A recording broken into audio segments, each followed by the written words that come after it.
හෝනියම තමයි ගෑණි මිනිහට බයින එක. හොඳට බලන්න මේ තියෙන මේ බුද්ධ වචනේ තියෙන්නේ බිරිඳගේ හදවතින් එනවා කියන වචනයන් පව් මේ මිනිස්යාට හොදක් වෙන්න ඕන කියලා. අද ගෙවල් වල තියෙන වචන ටික නම් අම්මෝ යම්කිසි ස්ත්‍රියක් ස්වාමියාට බැන බැන ඉන්නවද යම් ගෙදරක ඒ ගෙදර හෝනියම නම් මොන පුහලෙන්වත් කපන්න බෑ.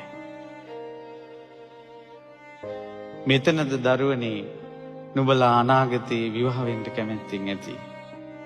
යම් දවසක ඔබ විවාහ වුණාට පස්සේ ස්වාමියාට බයිනවා නම් දෙස් දෙවොල් තියනවා නම් තෝ කියලා කියනවා නම් ඒ ගෙදර පිරිහීමක් මිසක් දියුණුවක් නැහැ.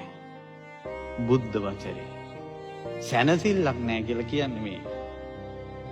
ඔය වාගේ ගෙදර තියෙන අඩන්තේට්ටන් ඔක්කොම මැද්දේ දෙන්න කා කොටා ගන්න යන ගමන් ගිහිල්ලා බණ මඩුවක ඉඳගත්තා කියලා. ඔවුන්ගේ සකල ක්ලේශයන් නසන්ට එක වචනයක් කියන්න අද බුදුරජාණන් වහන්සේ නැහැ.